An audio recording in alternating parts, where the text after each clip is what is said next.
Page 22, chapter 16. Now the Pharisees and the Sadducees came up, and in order to tempt him, asked him to show them a sign from heaven. He replied, "It is an evil and disloyal generation that craves a sign, and no sign shall be given to it except the sign of Jonah."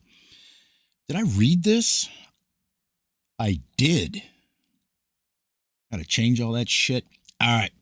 Page 23, 17. 6 days afterwards, Jesus took Peter, James, and his brother John and led them up a hill by themselves in the presence. He was transfigured. His face shone like the sun, and his clothes turned white as light. There appeared to them Moses and Elijah, who conversed with Jesus. So Peter addressed Jesus and said, "Lord, it is a good thing we are here. Pray, let me put up 3 tents here, one for you, one for Moses, and one for Elijah." He was still speaking when a bright cloud overshadowed them, and from the cloud a voice said, "This is my son, the beloved, in him is my delight. Listen to him." When the disciples heard the voice, they fell on their faces in terror, but Jesus came forward and touched them, saying, "Rise, have no fear." On raising their eyes, they saw no one except Jesus alone. As they went down the hill, Jesus ordered them, "Tell this vision to nobody until the Son of Man is raised from the dead." The disciples inquired of him, "Why do the scribes say that Elijah has to come first?" Good question. He replied, "Elijah to come and restore all things? Nay, I tell you, Elijah has already come, but they have not recognized him. They have worked their will on him, and the Son of Man will suffer at their hands in the same way." Then the disciples realized that he was speaking to them about John the Baptist. When they reached the crowd, a man came up and knelt to him. "Ah, sir," he said, "have pity on my son. He is an epileptic, and he suffers cruelly. He often falls into the fire and often into the water. I brought him to your disciples, but they could not heal him." Jesus answered, "O faithless and perverse generation, how long must I still be with you? How long have I to bear with you? Bring him here to me." Jesus checked the demon, and it came out of him. And from that hour the boy was healed. The disciples then came to Jesus in private and said, "Why could we not cast it out?" He said to them, "Because you have so little faith. I tell you truly, if you had faith the size of a grain of a mustard seed, you could say to this hill, 'Move from here to there,' and remove it would. Nothing would be impossible for you." When his adherents mustered in Galilee, Jesus told them, "The Son of Man is to be betrayed into the hands of men. They will kill him, but on the 3rd day he shall be raised." They were sorely distressed at this. When they reached Capernaum, the collectors of the temple tax came and asked Peter, "Does your teacher not pay the temple tax?" He said, "Yes." But when he went indoors, Jesus spoke first. "Tell me, Simon," he said, "from whom do earthly kings collect customs or taxes? Is it from their own people or from aliens?" "From aliens," he said. Then Jesus said to him, "So their own people are exempt. However, not to give any offense to them, go to the sea, throw a hook in, and take the first fish you bring up. Open its mouth, and you will find a 5-shilling piece. Take that and give it to them for me and for yourself." 18. At that hour the disciples came and asked Jesus, "Who is the greatest in the realm of heaven?" So he called a child, set it among them, and said, "I tell you truly, unless you turn and become like children, you will never get into the realm of heaven at all. Whoever humbles himself like this child, he is the greatest in the realm of heaven, and whoever receives a little child like this for my sake receives me. But whoever is at hindrance to one of these little ones who believes in me, better for him to have a great millstone hung around his neck and be sunk into the deep sea. Woe to the world for the hindrances. Hindrances have come, but woe to the man by whom the hindrances does come." I love that. That's a really good one. That's a really good one. All you fucking degenerates, you should be paying attention to that one. If your hand or your foot is a hindrance to you, cut it off and throw it away. Better be maimed or crippled and get into to life than keep both feet or hands or be thrown into the everlasting fire. If your eyes is a hindrance to you, tear it out and throw it away. Better get into life with one eye than to keep your two eyes and be thrown into the fire of Gehenna. See that you never despise one of these little ones. For I tell you, their angels in heaven always look up upon the face of my Father in heaven. Tell me, if a man has 100 sheep, wait, let me get back, because I can. These little ones, you ever think that we're the little ones? Like, yeah, we look at the children, but think about us as the little ones and how fucked up they've done us. They, Pharisees, scribes, and shit like that, whatever you want to call them. The ones who lead us astray. It's fun to think about. Makes me excited, God only knows what the fuck's coming. Or maybe nothing. Who knows? Just glad I'm not fucking around with people. See that you never despise one of these little ones, for I tell you, their angels in heaven always look upon the face of my Father in heaven. Tell me, if a man has 100 sheep and one of them strays, will he not leave the 99 sheep on the hills and go in search of that one has strayed? And if he happens to find it, I tell you, he rejoices over it more than over the 99 that never went astray. So it is not the will of your Father in heaven that a single one of these little ones should be lost. If your brother sins against you, go and reprove him, as between you and him alone. If he listens to you, then you have won your brother over. But if he will not listen, take one or two others along with you, so that every case may be decided on the evidence of 2 or of 3 witnesses.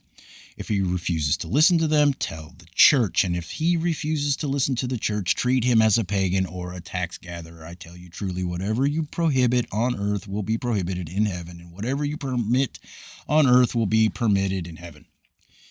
I tell you another thing. If 2 of you agree on earth about anything you pray for, it will be done for you by my Father in heaven. For where 2 or 3 have gathered in my name, I am there among them. And Peter came up and said to him, Lord, how often is my brother to sin against me and be forgiven? Up to 7 times. Wait, up to 7 times? Jesus said to him, 7 times, I say 70 times.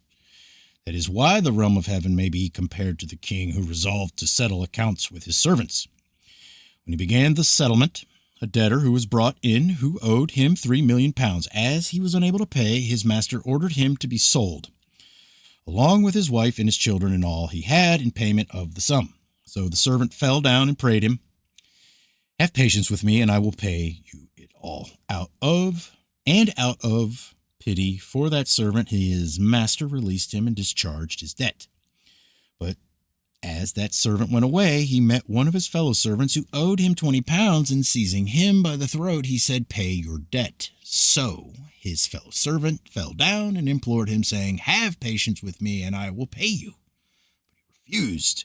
He went and had him thrown into prison till he should pay the debt. Now, when his fellow servants saw what had happened, they were greatly distressed, and they went and explained to their master all that had happened. Then his master summoned him and said, you scoundrel of a servant, I have discharged all that debt from you because you implored me. Ought you not to have had mercy on your fellow servant as I had on you? And in hot anger his master handed him over to the torturers till he should pay him all the debt. My heavenly Father will do the same to you, unless you each forgive your brother from the heart. When 19. When Jesus finished saying all this, he moved from Galilee and went to the territory of Judea that lies across from the Jordan. Large crowds followed him, and he healed them there. Then up came some Pharisees to tempt him. They asked, is it right to divorce one's wife for any reason? He replied, have you never read that he who created them, male and female, from the beginning said, hence a man shall leave his father and mother and cleave to his wife, and the pair shall be one flesh. So they are no longer 2, but one flesh. What God has joined, then man must not separate. They said to him, "Then why did Moses lay it down that we were to divorce by giving a separation notice?" He said to them, "Moses permitted you to divorce your wives on account of the hardness of your hearts, but it was not so from the beginning. I tell you, whoever divorces his wife except for unchastity and marries another woman commits adultery, and he who commits a divorce, who marries a he who marries a divorced woman commits adultery." Disciples said to him that if got flustered. Hold on. That is a man's position with his wife, better not marry at all. He said to them, "True, but this truth is not practicable for everyone. It is only for those who have the gift. There are eunuchs who have been eunuchs from their birth, poop fingers. There are eunuchs who have been made eunuchs by men, and there are eunuchs who have made themselves eunuchs for the sake of the realm of heaven. Let anyone practice it for whom it is practicable." And children were brought to him that he might lay his hands on them and pray over them. The disciples checked the people, but Jesus said to them, "Let the children alone. Do not stop them from coming to me. The realm of heaven belongs to such as these." So he laid his hands on them and went upon his way. Up came a man, and he said to him, "Teacher, what good deed must I do to gain eternal life?" He said to him, "Why do you ask me about what is good? One alone is good, but if you want to get into life, keep the commands." "Which?" he said. And Jesus answered, "The commands: you shall not kill, you shall not commit adultery, you shall not steal, you shall not bear false witness, honor your father and mother, and you must love your neighbor as yourself." The young man said, "I have observed all these. What more is required?" Jesus said to him, "If you want to be perfect, go and sell your property, give the money to the poor, and you shall have treasures in heaven. Then come and follow me." When that young man heard that, he went sadly away, for he had great possessions. And Jesus said to his disciples, "I tell you truly, it will be difficult for a rich man to get into the realm of heaven. I tell you again, it is easier for a camel to get through the needle's eye than for a rich man to get into the realm of God." When the disciples heard this, they were utterly astounded. They said, "Who then can possibly be saved?" Jesus looked at them and said, "This is impossible for men, but anything is possible for God." Then Peter replied, "Well, we have left our all and followed you. Now what are we to get?" Jesus said to them, "I tell you truly, in the new world, when the Son of Man shall sit on the throne of his glory, you who have followed me shall also sit on 12 thrones to govern the 12 tribes of Israel. Everyone who has left brothers and sisters, or father or mother, or wife or children, or lands or houses, for my name's sake, will get 100 times as much and inherit the eternal. Many who are the first shall be last, and many who are last shall be first." Get my pencil. Mark this so I don't fuck up again. Okay. I only added one word in there, and that was poop fingers. I feel bad about that. It slipped. It's not part of the reading. Let me stop this. Stop recording.